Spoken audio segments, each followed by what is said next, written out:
الحمدللہ رب العالمین والصلاة والسلام علی سید المرسلین اما بعد فاعوذ باللہ من الشیطان الرجیم بسم اللہ الرحمن الرحیم صلی اللہ علی حبیبہ محمد وآلہ وصحبہ وسلم۔ استغفار جو ہے ایک ایسا عمل مبارک ہے کہ اس کی اتنی زیادہ برکت ہے، اتنی زیادہ فضیلت ہے۔ جو شخص اپنے اوپر استغفار کو لازم کر لیتا ہے، استغفار کو اپنا لیتا ہے، اللہ پاک اس کو دونوں جہاں کے اندر سعادت مند لکھ دیتا ہے۔ چنانچہ حدیث پاک ہے، حضرت عبداللہ بن عباس رضی اللہ تعالیٰ عنہ سے روایت ہے، حضور نبی کریم صلی اللہ علیہ وآلہ وسلم نے ارشاد فرمایا، جس نے استغفار کو اپنے اوپر لازم کر لیا، اللہ عز و جل اس کی ہر پریشانی دور فرمائے گا اور اسے ہر تنگی سے راحت عطا فرمائے گا، اور اللہ پاک اس شخص کو ایسی جگہ سے رزق عطا فرمائے گا جہاں سے اس کا گمان بھی نہیں ہوگا۔ تو کتنا پیارا عمل ہے میرے ناظرین کرام، استغفار کے اندر کتنی برکت ہے، اس کے کتنے بینیفٹ ہیں کہ جو شخص استغفار کرتا ہے، اللہ سے معافی طلب کرتا ہے، استغفر اللہ کی کثرت کرتا ہے، اللہ پاک اس کو کتنی برکتیں دیتا ہے، اللہ اس کی ساری پریشانیاں دور کر دے گا۔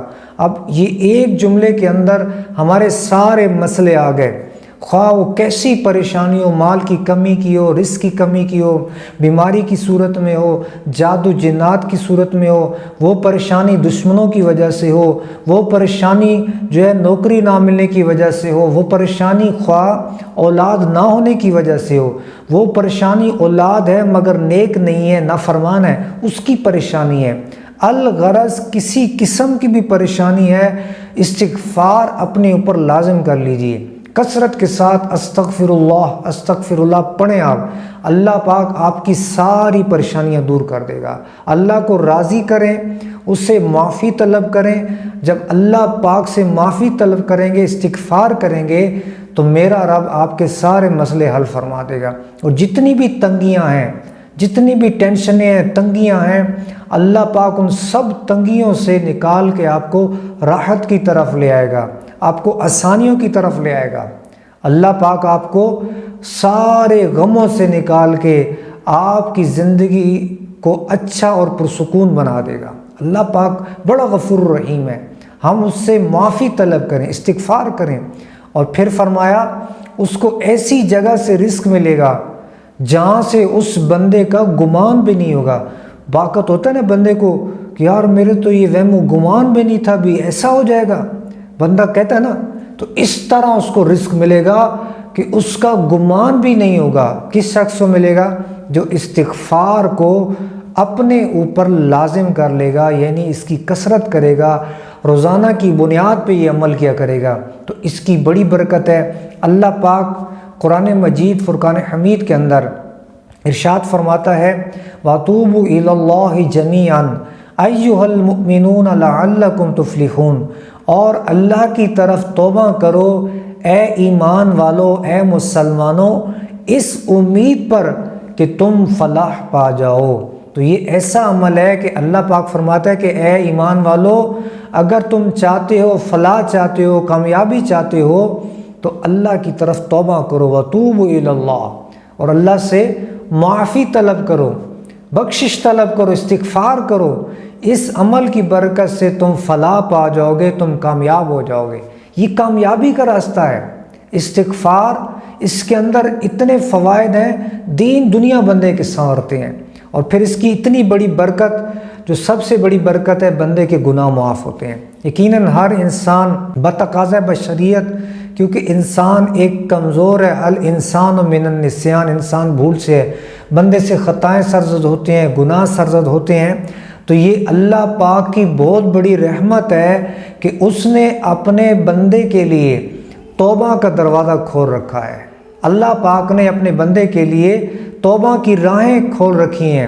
اب بندہ جب بھی توبہ کرے گا، جس سٹیج پہ بھی کرے گا، زندگی کے جس حصہ میں بھی کرے گا، خواہ زمین آسمان گناہوں سے بندے نے بھر رکھے ہوں، لیکن صدقے دل سے، سچے دل سے جب اللہ سے استغفار کرے گا، معافی مانگے گا، اس کی بارگاہ میں توبہ کرے گا، تو میرا رب بڑا غفور الرحیم ہے، اس نے خود ہی تو فرمایا ہے لا تقنطوا من رحمت اللہ، میری رحمت سے نا امید نہیں ہونا، اللہ پاک کی رحمت سے نا امیدی نہیں رکھنی بلکہ اللہ کی رحمت سے پر امید ہونا ہے۔ لاج رکھ لے گناہ گاروں کی، نام رحمان ہے تیرا یا رب، بے سبب بخش نہ پوچھ عمل، نام غفار ہے تیرا یا رب، عیب نہ کھول میرے محشر میں، نام ستار ہے تیرا یا رب، ہر بھلے کی بھلائی کا صدقہ، اس برے کو بھی کر بھلا یا رب۔ تو اللہ پاک بڑا غفور الرحیم ہے، آپ اس کی بارگاہ میں مناجات کریں، استغفار کریں، معافی مانگیں۔ استغفر اللہ، میں اللہ سے معافی چاہتا ہوں، اللہ سے، اس کا معنی کیا ہے؟ میں اللہ سے معافی چاہتا ہوں۔ جب بندہ استغفار کرتا ہے اس کی برکت سے اس کے گناہ معاف ہو جاتے ہیں۔ سب سے بڑی برکت یہ ہے کہ بندے کے گناہ معاف ہو جاتے ہیں۔ حدیث شریف ہے کہ التائب من الذنب کمن لا ذنب لہ، فرمایا کہ گناہ سے توبہ کرنے والا ایسا ہے جیسا کہ اس نے گناہ کیا ہی نہیں ہے، یعنی ایسا پیارا عمل ہے استغفار کا کہ جب بندہ توبہ کرتا ہے تو اس کے سابقہ گناہ معاف ہوتے ہیں، لیکن توبہ سچی ہو، دل سے ہو، بندے کو ندامت ہونی چاہیے، شرمندگی ہونی چاہیے، احساس ہونا چاہیے۔ احساس اصل میں یہ توبہ ہے، جب بندے کو احساس ہو جاتا ہے نا اس کو پھر ندامت ہو جاتی ہے۔ حدیث میں بھی ہے ان ندم التوبہ، کہ شرمندگی توبہ ہے، شرمندگی، یہ شرمندگی، یہ احساس، یہ بندے کو پتہ نہیں کہاں سے کہاں لے جاتا ہے۔ کتاب التوابین کے اندر حضرت سیدنا کعب الاحبار رضی اللہ تعالیٰ عنہ نے لکھا ہے کہ ایک شخص مسجد میں داخل ہونے لگتا ہے تو داخل ہونے سے پہلے اس کے دل کے اندر خوف طاری ہوتا ہے، بڑا گناہ گار ہوتا ہے، کہتے ہیں یا اللہ میں اتنا گناہ گار ہوں، بد کردار ہوں، میں اپنا گندا وجود لے کے تیرے پاک گھر میں کیسے داخل ہوں۔ ایسے اس کو عاجزی آئی، انکساری آئی، احساس ہوا، شرمندگی سی ہوئی۔ اللہ پاک نے اس بندے پہ کیسا کرم کیا کہ نہ صرف اس کے گناہ معاف کر دیے، اس کو بخش دیا، بلکہ اس کو صدیقین کا درجہ عطا فرما دیا۔ یہ ہے احساس اور ندامت، یہ شرمندگی کا انعام کہ ایک گناہ گار بندہ صدیقین کے درجے پر فائز ہوگا، جو کہ شہیدوں سے بھی اعلیٰ اور افضل درجہ ہے۔ صدیقین کا اتنا عظیم درجہ ہے، اللہ پاک کے قرب کا اتنا عظیم درجہ شرمندگی اور احساس کی وجہ سے اس شخص کو اللہ نے عطا کر دیا۔ ہمیں بھی اپنے گناہوں کا احساس ہونا چاہیے، ندامت ہونی چاہیے، اور پھر سچے دل سے جب رجوع لائیں گے نہ صرف اللہ ہمارے گناہ معاف کرے گا بلکہ مزید درجے عطا کرے گا، ہمارے دونوں جہاں، یہ جہاں بھی اور وہ آخرت بھی اس عمل کی برکت سے سنور جائے گی جب ہم اللہ کی بارگاہ میں سچے دل سے رجوع لیں۔ میرے ناظرین کرام، زندگی کا کوئی بھروسہ نہیں ہے، پتہ نہیں کس لمحے ہماری زندگی کا چراغ بجھ جائے، لہٰذا اللہ پاک کو راضی کر لیں، اس کی بارگاہ میں توبہ کر لیں، استغفار کر لیں، کوئی پتہ نہیں کس لمحے موت آ جائے۔ آگاہ اپنی موت سے کوئی بشر نہیں، سامان 100 برس کا اور پل کی خبر نہیں۔ اصل تو یہ ہے کہ بندہ رب کو راضی کر کے دنیا سے جائے، اللہ پاک راضی ہو گیا، انشاءاللہ آخرت سنورے گی، یہ جہاں بھی سنور جائے گا۔ ہم اس دنیا کا ہی رونا روتے ہیں، بس دنیا کی رونا روتے ہیں، آخرت کی بھی فکر کریں۔ ایک بزرگ فرماتے ہیں اگر بندہ جتنی دنیا کی فکر کرتا ہے اتنی اگر آخرت کی کر لینا تو اللہ پاک اس کو دونوں عطا کر دے گا، یعنی آخرت بھی اس کی سنوار دے گا، یہ جہاں بھی سنوار دے گا۔ ہم فکر آخرت تو کریں نا، فکر آخرت دل کا نور ہے اور دنیا کی محبت دل کا اندھیرا ہے۔ ہم آخرت کی فکر کریں اپنی، قبر بھی میرا مستقبل ہے، قیامت کا میدان ہوگا، حشر کا میدان ہوگا، میں نے رب کی بارگاہ میں پیش ہونا ہے، اپنی زندگی کا سارا حساب دینا ہے، یہ بھی تو مستقبل میں شامل ہے۔ ہم کون سے مستقبل کی تیاری میں لگے ہوئے ہیں؟ صرف 10 سالہ، 20 سالہ، 40 سالہ دنیا کا مستقبل، صرف یہ چند سالہ مستقبل۔ ہمیں وظیفے بھی چاہیے تو دولت والے چاہیے، ہمیں نماز بھی پڑھیں گے تو بس دولت مل جائے، کوئی ذکر کریں گے تو مقصدوں کا دولت مل جائے۔ دولت دولت دولت کیا ہے؟ جو اللہ نے آپ کے نصیب میں لکھا ہے مل کے رہے گا، آپ بس اس پہ ایمان رکھیں، بھروسہ رکھیں، دولت مل جائے گی۔ میرے ناظرین کرام، سب سے عظیم دولت یہ ہے کہ رب راضی ہو جائے، میرا پروردگار، میرا رب کریم مجھ سے راضی ہو جائے۔ ہاں میں صحیح معنوں میں اس کا بندہ بن جاؤں، اس کا اطاعت گزار فرمانبردار بندہ بن جاؤں، سب سے عظیم دولت تقوی کی ہے، پرہیزگاری کی ہے، نیکوکاری کی ہے۔ ورنہ دولت تو ہم سے زیادہ انگریزوں کے پاس ہے، ہیں جی، کافروں کے پاس ہے، ان کو بھی اللہ نے کتنا دنیاوی اعتبار سے دیا ہوا ہے۔ تو وہ جو ایمان سے محروم ہے، خواہ ساری دنیا ملکیت میں آ جائے، لیکن رب ناراض ہے، ایمان نہیں ہے بندے کے پاس، اس سے بڑا غریب مفلس نہیں ہے۔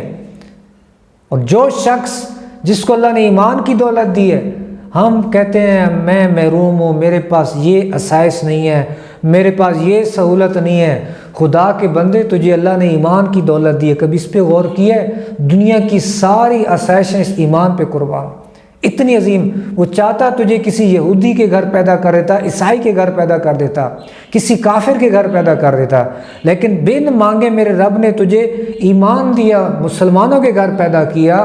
یہ اتنی عظیم دولت ہے ایمان کی، کتنا عظیم انعام بغیر مانگے اللہ نے عطا کر دیا، بغیر بن مانگے رب نے ہمیں ایمان کی دولت دی۔ اور پھر تیرے ہاتھ میں دامن مصطفیٰ ہے، تو رسول اللہ صلی اللہ علیہ وسلم کا غلام ہے۔ غلامی مصطفیٰ کتنی بڑی دولت ہے۔ ہاں، حضور کا امتی بننے کے لیے انبیاء نے بھی دعائیں مانگی، تجھے بن مانگے اللہ نے حضور کا امتی بنا دیا، یہ کم دولت ہے؟ ہاں، اللہ نے تیرے ہاتھ سلامت رکھے، پاؤں سلامت رکھے، آنکھیں دی ہیں، تجھے عقل دی ہے، تجھے صحت دی ہے، تجھے جوانی دی ہے، کتنی نعمتیں ہمارے پاس رب کی ہیں، پھر بھی ہم رونا رو رہے ہوتے ہیں۔ خدا کی قسم، اگر 2 وقت کی روٹی بھی عزت سے مل جائے نا، اور بندہ رب کو راضی کرے، بس میں کہتا ہوں یہ بڑی دولت ہے، یقین مانے بڑی دولت ہے۔ ورنہ اس دولت کا کیا کرنا، دولت تو پاس ہے، لیکن بندہ رب کی نافرمانیوں میں زندگی گزار رہا ہو، گناہوں کے اندر غرق ہو، اللہ کو یاد ہی نہ کرتا ہو، صبح و شام یوں ہی گزر جاتے ہو، رب کو یاد نہ کرتا ہو، کتنا وہ شخص محروم ہے۔ اللہ پاک سے رزق بھی مانگے، دولت بھی مانگے، لیکن وہ دولت مانگے جو رب کی رضا کا باعث ہو، کہ یا اللہ مجھے دولت عثمانی عطا فرما، جیسے عثمان غنی کی پاکیزہ دولت تھی، ایسی ان کے صدقے سے ہمیں بھی ایسی دولت عطا کر کہ ہم تیری راہ میں خرچ بھی کریں، حلال روزی ہو، اپنے بال بچوں اہل و عیال پہ بھی خرچ کریں، سخاوت بھی کریں، اللہ کی راہ میں بھی خرچ کریں، صدقہ خیرات بھی کریں، زکوٰۃ بھی دیں۔ ایسی دولت ہو تو پھر تو چلو اس کا فائدہ ہے، ایسی اگر تمنا رکھے تو فائدہ ہے۔ صرف اور صرف مالدار بننے کے لیے، صرف اور صرف دنیاوی طور پہ بڑا بننے کے لیے یہ اچھا نہیں ہے۔ تو میرے ناظرین کرام، یہ کچھ باتیں تھی فکر آخرت کے حوالے سے، ہمیں اس پہ عمل کرنا چاہیے۔ ہم مسلمان ہیں، بحیثیت مسلمان ہمارا ایمان ہے، ہم نے دنیا سے جانا ہے، موت کا سامنا کرنا ہے، قبر میں جانا ہے، حشر کا سامنا کرنا ہے۔ تو استغفار کو اپنے اوپر لازم کر لیں، انشاءاللہ دونوں جہاں سنور جائیں گے، دونوں جہاں سنور جائیں گے۔ حدیث شریف ہے، جو شخص یہ چاہتا ہے، میرے آقا علیہ السلام نے فرمایا کہ اس کا نامہ اعمال اس کو خوش کرے تو وہ اس میں استغفار کا اضافہ کرے، استغفار کی کثرت کرے۔ لہٰذا استغفار کے عمل کو آپ مضبوطی سے تھام لیں۔ پیارے آقا علیہ السلام حدیث کے اندر آیا کہ آپ دن میں ایک روایت کے مطابق 70 بار اور ایک روایت کے مطابق 100 بار استغفار کیا کرتے تھے، توبہ کیا کرتے تھے۔ اب پیارے آقا علیہ السلام تو معصوم ہیں، آپ سے تو گناہ ہو ہی نہیں سکتا، یہ ہماری تعلیم کے لیے تھا۔ نیکوکار جو توبہ استغفار کرتے ہیں وہ شکر کے طور پہ، عبادت، کیونکہ یہ بھی ایک عبادت ہے نا، عبادت کے طور پہ، اور گناہ گار اللہ سے معافی مانگتا ہے، گناہوں کی معافی کے لیے استغفار کرتا ہے۔ لہٰذا ہم بھی استغفار کریں گے، اللہ کے حکم پہ بھی عمل ہوگا، سنت پہ بھی عمل ہوگا کہ میرے آقا علیہ السلام بھی استغفار کرتے، اس سنت پہ بھی عمل ہوگا، اور استغفار کی برکت سے انشاءاللہ ہمیں بے شمار برکتیں ملیں گی۔ میری دعا ہے رب کریم ہم سب کو کثرت کے ساتھ استغفار کرنے کی توفیق عطا فرمائے، آمین یا رب العالمین۔